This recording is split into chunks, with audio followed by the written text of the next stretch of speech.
മുഅ്മിനീങ്ങളെ, ഓ മുഅ്മിനാത്തുകളെ, നിങ്ങൾ ചിന്തിച്ചു നോക്ക്. ഒരു തിന്മയിലേക്ക് കടന്നു ചെല്ലുമ്പോ, ഒരു വൃത്തികേടുകളിലേക്ക് ക്ഷണിക്കുമ്പോ അതിലേക്ക് ഞാനില്ല, ആ വൃത്തികേടുകൾക്ക് ഞാനില്ല എന്ന് പറഞ്ഞ് അതിൽ നിന്ന് മാറി നിന്നതിന്റെ പേരില് സുബ്ഹാനല്ലാഹ് അവർക്കുണ്ടായ വലിയ അനുഗ്രഹം നോക്കൂ. ബീവി ഹാജറ റളിയല്ലാഹു അൻഹ സമ്മാനമായി കിട്ടിയില്ലേ? ആ ബീവി ഹാജറ റളിയല്ലാഹു അൻഹ ലോകം അനുസ്മരിക്കുകയല്ലേ? വിശുദ്ധമായ മക്കയിലേക്ക് ചെന്നാൽ, ഉംറക്ക് ചെന്നാൽ, ഹജ്ജിന് ചെന്നാൽ സാറ ബീവി ഹാജറ ബീവി റളിയല്ലാഹു അൻഹ അനുസ്മരിക്കാതെ ഒരിക്കലും ഒരാളുടെ ഒരു കർമ്മവും പൂർത്തിയാവുകയില്ലല്ലോ. ഹാജറ ബീവി റളിയല്ലാഹു അൻഹയിലല്ലേ ഇസ്മായിൽ നബി അലൈഹിസ്സലാം എന്ന മകനുണ്ടായത്? ആ മകന്റെ പരമ്പരയിലല്ലേ ലോകത്തിന്റെ നേതാവായ അഷ്റഫുൽ ഖൽഖായ മുത്ത് റസൂലുള്ളാഹ് സ്വല്ലല്ലാഹു അലൈഹി വസല്ലമ തങ്ങളെ ഭൂലോകത്തേക്ക് ഭൂജാതരായത്? എങ്കിൽ പറയട്ടെ, ഒരു തിന്മയിൽ നിന്ന് നമ്മൾ മാറി നിന്നാൽ, ഒരു വൃത്തികേടുകളിലേക്ക് ആരെങ്കിലും ഒരു മൊബൈൽ ഫോണിലൂടെ ക്ഷണിക്കുമ്പോ, എന്തെങ്കിലും വൃത്തികേടുകൾ അയക്കുമ്പോ, എന്തെങ്കിലും തോന്നിവാസങ്ങൾ കാണുമ്പോ, എന്റെ നാഥനായ റബ്ബ് എന്നെ കാണുന്നുണ്ട് എന്ന പൂർണ്ണമായ ബോധത്തോടുകൂടെ ആ വൃത്തികേടുകളിൽ നിന്ന് നമ്മൾ മാറി നിന്നാൽ അല്ലാഹുവാകുന്ന യജമാനനായ റബ്ബ് നമുക്ക് ചെയ്യുന്ന അനുഗ്രഹങ്ങൾക്ക് യാതൊരു കയ്യും കണക്കുമില്ല. അതുകൊണ്ട് വളരെ ഗൗരവത്തോടുകൂടെ ആലോചിക്കണം. എന്റെ ജീവിതം അതേ ആരുടെ മുന്നിലും നശിപ്പിക്കാനുള്ളതല്ല. അല്ലാഹുവിനെ പേടിച്ച് അല്ലാഹുവിന്റെ മുന്നിൽ ജീവിച്ച് വളരെ ഗൗരവത്തോടുകൂടെ ജീവിക്കേണ്ടവനാണ് ഞാൻ. വയൗമ യഗുല്ലു ളാലിമു അലാ യദൈഹി യഖൂലു യാ ലൈതനി ഇത്തഖൽതു മഅർ റസൂലി സബീലാ യാ വൈലതാ ലൈതനി ലം അത്തഖിദ് ഫുലാനൻ ഖലീലാ. അതേ സത്യനിഷേധികളായ ആളുകളെ, അവർക്ക് അതിപ്രയാസമേറിയ ഒരു ദിവസം വരാനുണ്ടല്ലോ. സുബ്ഹാനല്ലാഹ് വയൗമ യഗുല്ലു ളാലിമു അലാ യദൈഹി. അതേ അക്രമകാരികളായ ആളുകൾ, തെറ്റ് ചെയ്ത ആളുകൾ ഒരു ദിവസം സ്വന്തം കൈകടിക്കേണ്ടി വരുന്ന ഒരു ദിവസം വരാനുണ്ട് എന്ന് അല്ലാഹുവിന്റെ ഖുർആൻ വളരെ ഗൗരവത്തോടുകൂടെ നമ്മളെ ഓർമ്മപ്പെടുത്തിയിട്ടുണ്ട്. വയൗമ യഗുല്ലു ളാലിമു അലാ യദൈഹി. അവന്റെ കൈകൾ കടിക്കുന്ന ഒരു ദിവസം. സുബ്ഹാനല്ലാഹ്. ആഖിറത്തിലെ വിഷയമാണ് അല്ലാഹ് പറഞ്ഞത്. ആഖിറത്തിലെത്തുമ്പോ ആ മനുഷ്യൻ കൈകടിക്കേണ്ടി വരും എന്നതുപോലെ ഭൗതികമായ ലോകത്തും നമ്മൾ കൈകടിക്കേണ്ടി വരുന്ന ഒരു ദിവസമുണ്ടാകും. അതുകൊണ്ട് കൈകടിക്കുന്ന ഒരു ദിവസമുണ്ടാവാതിരിക്കാൻ നമ്മൾ ശ്രദ്ധിക്കണേ. ഭൗതികമായ ലോകം അടിച്ചു പൊളിക്കാനുള്ള ലോകമല്ല, ആർമാദിക്കാനുള്ള ലോകമല്ല, തോന്നിവാസങ്ങൾ കാണിക്കാനുള്ള ലോകമല്ല, അനാവശ്യമായ പ്രേമബന്ധങ്ങളിൽ കുടുങ്ങി ജീവിതം നശിപ്പിക്കാനുള്ള ലോകമല്ല. സുബ്ഹാനല്ലാഹ്. എന്തിനധികം പറയണം, ചില വിഷയങ്ങൾക്ക് വേണ്ടി ചിലരെ ബന്ധപ്പെടുന്നവര് വരെ അവരെ പല മോശങ്ങളിലേക്കും ക്ഷണിക്കുന്ന അതിദാരുണകരമായ വർത്തമാനങ്ങൾ ലോകത്ത് നമ്മൾ കേട്ടുകൊണ്ടിരിക്കുമ്പോ നമ്മളെല്ലാവരും ഗൗരവത്തോടെ ആലോചിക്കണം. ഈ മൊബൈൽ ഫോണുകളും ഈ സംവിധാനങ്ങളും ഇതൊന്നും വലിയ സൂക്ഷ്മതയുള്ളതല്ല, ഇതൊന്നും വലിയ സുതാര്യമല്ല. നമ്മുടെ രഹസ്യങ്ങൾ എപ്പോഴും പുറത്തായേക്കാം എന്ന വലിയ ഗൗരവമായ കരുതലുകൾ നമ്മുടെ മുന്നിലില്ലെങ്കിൽ, ഓ സഹോദരീ, ഓ ചെറുപ്പക്കാരാ, ഓ പെങ്ങളെ, ഓ ഉമ്മമാരെ, ഓ ഉപ്പമാരെ, നമ്മൾ കൈകടിക്കേണ്ടി വരും. കൈ കടിക്കുന്നതിന് മുമ്പ് നമ്മുടെ മക്കളെ നമ്മൾ നിരീക്ഷിക്കേണ്ടതുണ്ട്. അവരുടെ മൊബൈൽ ഫോണുകള്, ആരുമായിട്ടാണ് ചാറ്റിങ്ങുകള്, ആരുമായിട്ടാണ് ബന്ധങ്ങള്, ആരുമായിട്ടാണ് സംസാരങ്ങള്, ആരുമായിട്ടാണ് ജീവിതം പങ്കിടുന്നത്, എല്ലാം ശ്രദ്ധിക്കേണ്ട സമയങ്ങളാണ്. സ്വന്തം ഭർത്താക്കന്മാർക്ക് ഭാര്യമാരെ കുറിച്ച് നല്ല ബോധം വേണം. ഭാര്യമാർക്ക് ഭർത്താക്കന്മാരെ കുറിച്ച് നല്ല ബോധം വേണം. അങ്ങനെ ഭൗതികമായ ലോകം നേരിട്ടുകൊണ്ടിരിക്കുന്ന ഈ ഒരു വൃത്തികേടിൽ നിന്ന് ഇനിയും നമ്മൾ ഉണർന്ന് പ്രവർത്തിച്ചില്ലെങ്കിൽ ഒരുപാട് മരണങ്ങള് നമ്മുടെ വീട്ടിന്റെ ചുറ്റുഭാഗങ്ങളും നമുക്ക് കാണേണ്ടി വരും കേട്ടോ. ഇതൊരു പാഠമാകട്ടെ. മദനീയം പരിപാടി കേൾക്കുന്ന ഓരോ കുടുംബങ്ങളോടും വളരെ ഗൗരവത്തോടുകൂടെ ഓർമ്മപ്പെടുത്തുകയാണ്. അല്ലാഹ് ഇഷ്ടപ്പെടാത്ത ഒരു പ്രേമബന്ധങ്ങളും നമുക്ക് ആവശ്യമില്ല, നമുക്ക് പാടില്ല. അല്ലാഹു നമ്മുടെ ആഖിബത്ത് നന്നാക്കി തരട്ടെ. അല്ലാഹു നമ്മുടെ ഖൽബ് നന്നാക്കി തരട്ടെ. ഇൻഷാ അല്ലാഹ് ഈ വിഷയവുമായി നമുക്ക് ഇനിയും ധാരാളം വിഷയങ്ങളെ സംസാരിക്കാനുണ്ട്. ഗൗരവപരമായ ഒരു വിഷയത്തിന്റെ ചില ഓർമ്മപ്പെടുത്തലുകളെ നിങ്ങളുടെ മുന്നിലേക്ക് ഓർമ്മപ്പെടുത്തി എന്ന് മാത്രം. വൃത്തികേടുകളിൽ നിന്നും തോന്നിവാസങ്ങളിൽ നമ്മൾ മാറി നിന്നാൽ അല്ലാഹു നമുക്ക് വലിയ ഖൈറുകൾ ചെയ്യും, യാതൊരു സംശയവുമില്ല. അതാണ് മഹദിയായ ബീവി ഹാജറ റളിയല്ലാഹു അൻഹയിൽ നമ്മൾ കണ്ടത്.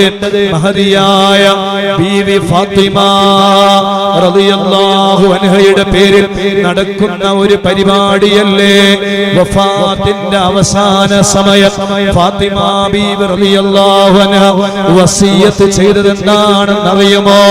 ഞാൻ ഈ ലോകത്തോട് വിട പറഞ്ഞു കഴിഞ്ഞാൽ എന്റെ ജനാസ നിങ്ങൾ മറവ് ചെയ്യുവാൻ വേണ്ടി കൊണ്ടുപോകുമ്പോ ഒരു പലകയുടെ മുകളിൽ മയ്യത്ത് കൊണ്ടുപോകരുത്. സുബ്ഹാനല്ലാഹ്, ഒരു പലകയുടെ മുകളിലായിരുന്നു മയ്യത്ത് കൊണ്ടുപോയിരുന്നത്. ഇനി മുതൽ അങ്ങനെ കൊണ്ടുപോകാൻ പാടില്ല. എന്റെ മയ്യത്ത് കൊണ്ടുപോകുമ്പോ എന്റെ ശരീരം കാണാത്ത രൂപത്തിൽ എന്റെ ജനാസ കൊണ്ടുപോകണേ. അതും എന്റെ ജനാസ മറവ് ചെയ്യേണ്ടത് ഒരു രാത്രിയിലാവണം. പകല് സമയത്ത് എന്റെ ജനാസ മറവ് ചെയ്യാൻ പാടില്ല. സുബ്ഹാനല്ലാഹ്, ചിലർക്ക് അങ്ങനെ ഒരു ധാരണയുണ്ട്, രാത്രി സമയങ്ങളിൽ മറവ് ചെയ്യാൻ പാടില്ല. ഞാൻ മരിച്ചാൽ എന്റെ ജനാസ രാത്രി മറവ് ചെയ്യരുത് എന്ന് വസിയത്ത് ചെയ്യുന്ന ചില ഉമ്മമാരുണ്ട്. വിവരക്കേടാണ് കേട്ടോ. ഒരിക്കലും അങ്ങനെയില്ല. മരിച്ചു കഴിഞ്ഞാൽ പെട്ടെന്ന് മറവ് ചെയ്യണം. അത് രാത്രി പകലെന്ന വ്യത്യാസമില്ല. ഫാത്തിമ ബീവി റളിയല്ലാഹു അൻഹ പറയാണ്, ഞാൻ മരിച്ചു കഴിഞ്ഞാൽ എന്നെ രാത്രിയിൽ മറവ് ചെയ്യണം. എന്തിനാണെന്നറിയുമോ? എന്റെ ജനാസ ഖബറിലേക്ക് എടുത്തു വെച്ചിട്ട് ആ ജനാസ ഖബറിലേക്ക് വെച്ച് കഴിഞ്ഞാൽ മൂടുപടം അഴിച്ചതിന്റെ ശേഷം എന്റെ കവിൾത്തടത്തിലെ ഒരു പിടി മണ്ണ് വെക്കൂലേ? അങ്ങനെ ഒരു പിടി മണ്ണ് വെക്കുന്ന സമയത്ത് എന്റെ ഖബറിന്റെ ചുറ്റുഭാഗത്ത് നിൽക്കുന്ന ആളുകൾ എന്റെ മുഖം കണ്ടുപോയാലോ, എന്റെ കവിൾത്തടം കണ്ടുപോയാലോ, അതുകൊണ്ട് രാത്രിയിൽ എന്റെ ജനാസ മറവ് ചെയ്യണേ എന്ന് വസിയത്ത് ചെയ്ത് ലോകത്തോട് വിട പറഞ്ഞു പോയ മഹദിയായ ബീവി ഫാത്തിമ റളിയല്ലാഹു അൻഹ കടക്കുന്ന സ്വർഗ്ഗത്തിലേക്ക്. ഓ സഹോദരി, ഓ ഉമ്മമാരെ, ഓ പെങ്ങളെ, നമുക്കും കടന്നു ചെല്ലേണ്ടതില്ലേ? അതുകൊണ്ട് നമ്മുടെ ചുറ്റുഭാഗങ്ങളിലും നമ്മളുടെ ആത്മവീര്യത്തെ, നമ്മുടെ ആത്മീയമായ ജീവിതത്തെ, നമ്മുടെ സുന്ദരമായ ജീവിതത്തെ കാർന്നു തിന്നുന്നതിന് വേണ്ടി ഒരുപാട് കഴുകക്കണ്ണുകൾ നമ്മുടെ ചുറ്റുഭാഗങ്ങളിലും ഉണ്ട് എന്ന വലിയ ബോധം നമുക്ക് ഉണ്ടാവണം കേട്ടോ. അല്ലാഹു സുബ്ഹാനഹു വ തആല തിന്മകളിൽ നിന്ന് മാറി നന്മകളുടെ വഴികളിലൂടെ സഞ്ചരിക്കുവാൻ അല്ലാഹു നമുക്ക് തൗഫീഖ് നൽകട്ടെ. ഹബീബായ തങ്ങൾ പറയുകയാണ്, ഹാജറ ഇബ്രാഹിം അലൈഹിസ്സലാം ബിസാറാ ബീവി സാറാ റളിയല്ലാഹു അൻഹയും കൂട്ടി ഇബ്രാഹിം നബി അലൈഹിസ്സലാം അദാ ഫദഖല ബിഹാ ഖറിയതൻ ഫിഹാ മലികും മിനൽ മുലൂക്. ഒരു രാജ്യത്തേക്ക് പോവുകയാണ്, ഒരു നാട്ടിലേക്ക് പോവുകയാണ്. അവിടെ ധിക്കാരിയായ ഒരു ഭരണാധികാരിയുണ്ട്. ആ ഭരണാധികാരിയുടെ മുന്നിലേക്ക് എത്തിപ്പെടുകയാണ്. ലൗ ജബ്ബാറും മിനൽ ജബാബിറ ഫഖീല ദഖല ഇബ്രാഹിം ബിംറഅത്തിൻ ഹിയ അഹ്സനിൻ നിസാ മിൻ അഹ്സനിൻ നിസാ. സ്ത്രീകളിൽ വളരെയധികം ഭംഗിയുള്ള, വളരെയധികം കാണാൻ ചന്തമുള്ള മഹദിയായ ബീവി സാറാ റളിയല്ലാഹു അൻഹാ ഇബ്രാഹിം നബി അലൈഹിസ്സലാമിന്റെ കൂടെ ആ നാട്ടിലേക്ക് എത്തിയിട്ടുണ്ട് എന്ന് ആ നാട് ഭരിക്കുന്ന വൃത്തികെട്ട ഭരണാധികാരിയായ രാജാവ് അറിഞ്ഞപ്പോ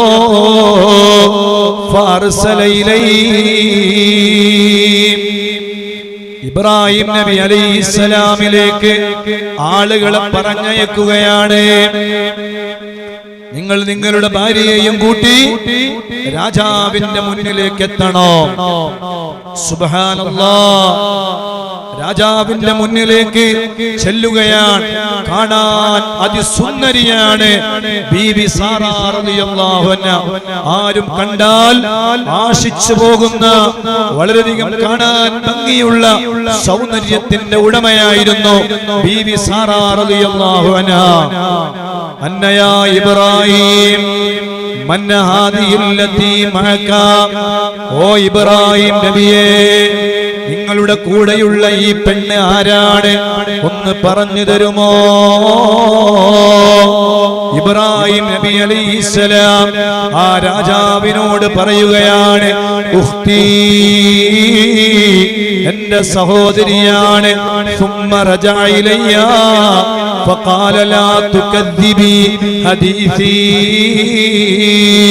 സാറാ ബീവി റളിയല്ലാഹു അൻഹയുടെ അടുക്കലേക്ക് ഇബ്രാഹിം നബി അലൈഹിസ്സലാം ചെല്ലുകയാണ്. എന്നിട്ട് പറയുന്നു, അല്ലയോ ബീവി സാറാ, ഞാൻ ആരാണെന്ന് ചോദിക്കുമ്പോ മറുപടി പറഞ്ഞത് എന്റെ സഹോദരിയാണ് എന്നാണ്. ഭാര്യയാണെന്ന് പറഞ്ഞാൽ ആ രാജാവ് നിന്നെ എന്തെങ്കിലും ചെയ്ത് കളയുമോ എന്ന് പേടിച്ചത് കൊണ്ട് ഞാൻ മറുപടി പറഞ്ഞത് എന്റെ സഹോദരിയാണ് എന്നാണ്. അതുകൊണ്ട് നിന്നോട് ചോദിക്കുന്ന സമയത്ത് നീ പറയണം ആരാണ് കൂടെയുള്ളത് എന്ന് ചോദിച്ചാൽ എന്റെ സഹോദരനാണെന്ന് മറുപടി പറയണേ. വല്ലാഹി ഇന്നലൽ അർളി മുഅ്മിനുൻ ഗൈരി വഗൈറുകി. ഈ ഭൗതികമായ ലോകത്ത് മുഅ്മിനീങ്ങളായിട്ട് നീയും ഞാനുമല്ലാതെ വേറൊരാളുമില്ല മോളെ. അതുകൊണ്ട് ആ രാജാവിന്റെ മുന്നിൽ രക്ഷപ്പെടാൻ ഇത് മാത്രമേ വഴിയുള്ളൂ. സുബ്ഹാനല്ലാഹ്. ഗത്യന്തരമില്ലാതെ ഇബ്രാഹിം നബി അലൈഹിസ്സലാമിനോട് ഈ രാജാവ് ആവശ്യപ്പെടുകയാണ്, നിന്റെ കൂടെയുള്ള നിന്റെ സഹോദരിയെ എന്റെ അടുക്കലേക്ക് പറഞ്ഞയക്കണോ? സുബ്ഹാനല്ലാഹ്. ഇബ്രാഹിം നബി അലൈഹിസ്സലാം സാറാ ബീവി റളിയല്ലാഹു അൻഹയെ ആ രാജാവിന്റെ മുന്നിലേക്ക് പറഞ്ഞയക്കുകയാണ്. യാതൊരു രക്ഷയുമില്ല. ആ രാജാവിന്റെ മുന്നിൽ രക്ഷപ്പെടാൻ ആ വഴികളെ മുന്നിലുള്ളൂ എന്ന് മനസ്സിലായപ്പോ അവസാനം സ്വന്തം സഹോദരിയെ ഒന്നും ചെയ്യുകയില്ല എന്ന് മനസ്സിലാക്കി ആ രാജാവിന്റെ മുന്നിലേക്ക് പറഞ്ഞയക്കുകയാണ് ബീവി സാറാ റളിയല്ലാഹു അൻഹ. മഹദിയവറുകൾ എന്ത് ചെയ്തു? ഫഖാമത്ത് തവല്ലഅ വതുസല്ലി. മഹദിയവറുകളതാ വുദൂ ചെയ്യുകയാണ്. എന്നിട്ട് 2 റക്അത്ത് നിസ്കരിക്കുകയാണ്. ഫഖാലത്ത് എന്നിട്ട് അവിടുന്ന് ദുആ ചെയ്യുകയാണ്. അല്ലാഹുമ്മ ഇൻ കുന്തു ആമൻതു ബിക വബിറസൂലിക വഅഹ്സൻതു ഫർജി ഇല്ലാ അലാ സൗജി ഫലാ തുസല്ലിത് അലയ്യൽ കാഫിറാ. അല്ലാഹുവേ, ഞാൻ നിന്റെ പ്രവാചകനായ ഇബ്രാഹിം നബി അലൈഹിസ്സലാമിലും നിന്നിലും ഞാൻ വിശ്വസിക്കുന്നു. അല്ലാഹ്, എന്റെ സ്വന്തം ഭർത്താവിന്റെ മുന്നിലല്ലാതെ വേറൊരാളുടെ മുന്നിലും ഞാൻ എന്റെ അഭിമാനത്തെ നഷ്ടപ്പെടുത്തിയിട്ടില്ല. അതുകൊണ്ട് ഈ വൃത്തികെട്ട രാജാവിൽ നിന്ന് നീ എന്നെ കാത്തുരക്ഷിക്കണേ അല്ലാഹ് എന്ന് പറയേണ്ട താമസം അതേ സാറാ ബീബി റളിയല്ലാഹു അൻഹയെ അനാവശ്യത്തിലേക്ക് ക്ഷണിക്കാൻ വേണ്ടി വന്ന ആ രാജാവിന്റെ കാലുകളതാ കൂട്ടിയിടിക്കാൻ തുടങ്ങി. പിടക്കുകയാണ്. സുബ്ഹാനല്ലാഹ്. പിടക്കുന്നത് കണ്ടപ്പോ, ഭൂമിയിൽ കിടന്നിട്ട് ഉരുളുന്നത് കണ്ടപ്പോ സാറാ ബീവി റളിയല്ലാഹു അൻഹ പേടിച്ചു പോയി. അല്ലാഹുവിനോട് ദുആ ചെയ്തു, റബ്ബേ, ഞാൻ കാരണമാണ് ഇയാൾ മരിച്ചതെന്ന് ആളുകൾ പറയും. അതുകൊണ്ട് അദ്ദേഹത്തിന്റെ അവസ്ഥ നീ ഒന്ന് നന്നാക്കി കൊടുക്കണേ അല്ലാഹ് എന്ന് സാറാ ബീവി റളിയല്ലാഹു അൻഹ അല്ലാഹുവിനോട് ദുആ ചെയ്യുകയാണ്. ആ ദുആ അല്ലാഹു സ്വീകരിച്ചു എന്ന് മാത്രമല്ല, ആ രാജാവത അയാളുടെ പൂർവസ്ഥിതിയിലേക്ക് മടങ്ങുകയാണ്.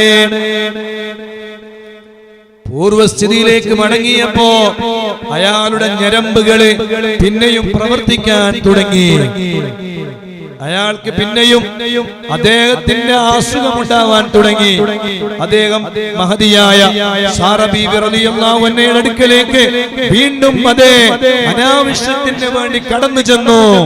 സാറാ ബീവി റളിയല്ലാഹു അൻഹ അല്ലാഹുവിനോട് നേരത്തെ ദുആ ചെയ്തതുപോലെ വീണ്ടും ദുആ ചെയ്തു, അല്ലാഹ്, ഈ ധിക്കാരിയിൽ നിന്ന് നീ എനിക്ക് കാവലാകണേ റബ്ബേ.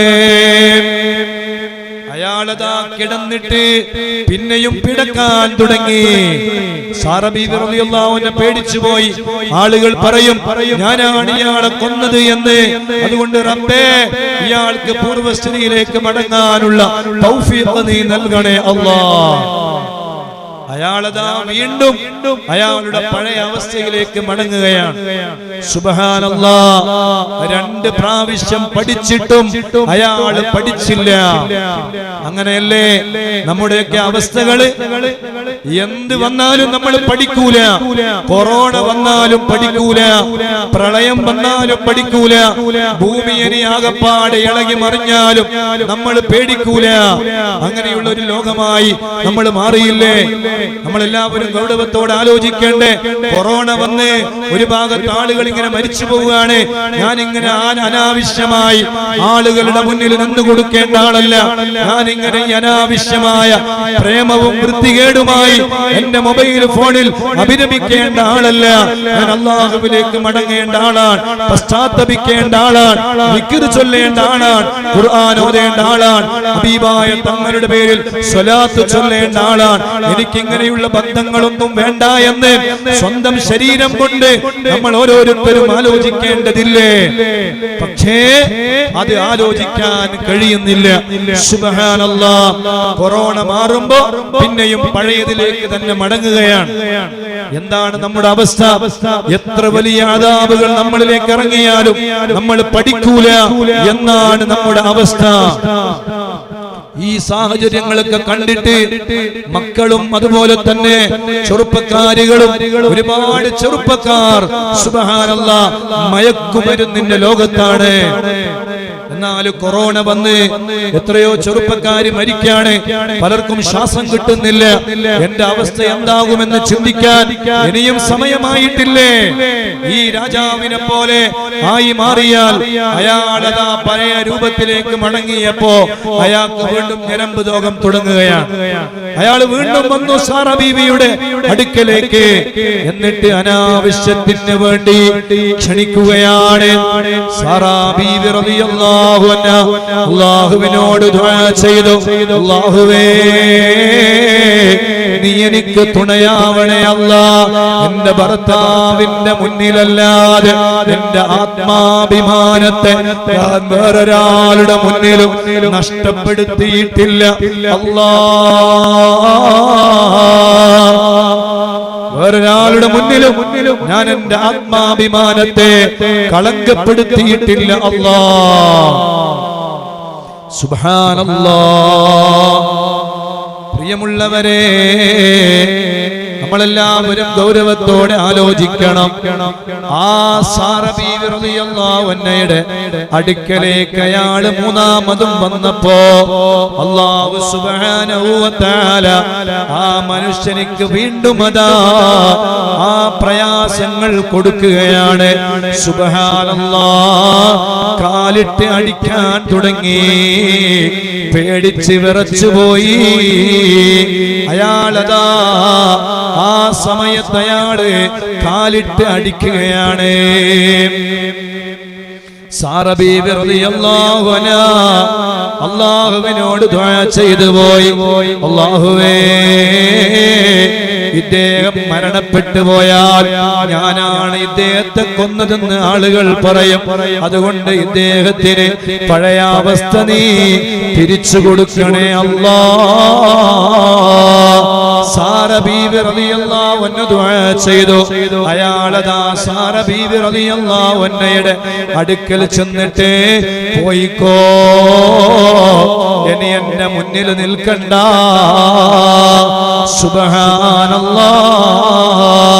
അദ്ദേഹം അതാ ഇബ്രാഹിം നബി അലൈഹിസ്സലാമിനോട് പറയുകയാണ്, വല്ലാഹി മാ അർസൽതും ഇലയ്യ ഇല്ലാ ശൈത്താനാ. ഓ ഇബ്രാഹിമേ അലൈഹിസ്സലാം, നിങ്ങൾ എന്നിലേക്ക് പറഞ്ഞയച്ചത് ആരെയാണ്? ഒരു ശൈത്താനിനെയാണോ? ഇയാൾ പേടിച്ചുപോയി. ഇയാൾ ആകെ വെപ്രാളപ്പെട്ട് കാലുകളൊക്കെ അടിച്ച് മൂന്നാമത്തെ പ്രാവശ്യം ശരിക്കും ഇയാൾ പേടിച്ചുപോയി. സാറ ബീവിയോട് പറഞ്ഞു, എന്നെ മുന്നിൽ നിൽക്കണ്ട, പോയിക്കോളൂ എന്ന് പറഞ്ഞ് ഇബ്രാഹിം നബി അലൈഹി ഇസ്ലാമിനോട് പറയാ, ആരെയാണ് എന്നിലേക്ക് നിങ്ങൾ പറഞ്ഞയച്ചത്? സുബ്ഹാനല്ലാഹ്, ഇതെന്തൊരു മുസീബത്താണ്, അതുകൊണ്ട് പോയിക്കോ, ഈ നാട്ടിൽ നിന്ന് പോയിക്കോ. പോകുന്ന സമയത്ത് ആ രാജാവതാ സാറാ ബീവി റളിയല്ലാഹു അൻഹക്ക് ഒരു സമ്മാനമായി നൽകുകയാണ്. ഈ വലിയ ദുരന്തത്തിൽ നിന്ന്, ഈ വലിയ പ്രയാസത്തിൽ നിന്ന് അല്ലാഹു സുബ്ഹാനഹു വ തആല സാറ ബീവി റളിയല്ലാഹു അൻഹ അതേ ആ വലിയ പ്രതിസന്ധിയുടെ മുന്നിൽ ഈമാൻ എന്ന കരുത്തുകൊണ്ട് പിടിച്ചു നിന്നതിന്റെ പേരിൽ സാറാ ബീവി റളിയല്ലാഹു അൻഹക്ക് അല്ലാഹു കൊടുത്ത സമ്മാനമാണ് ബീബി ഹാജറ റളിയല്ലാഹു അൻഹ.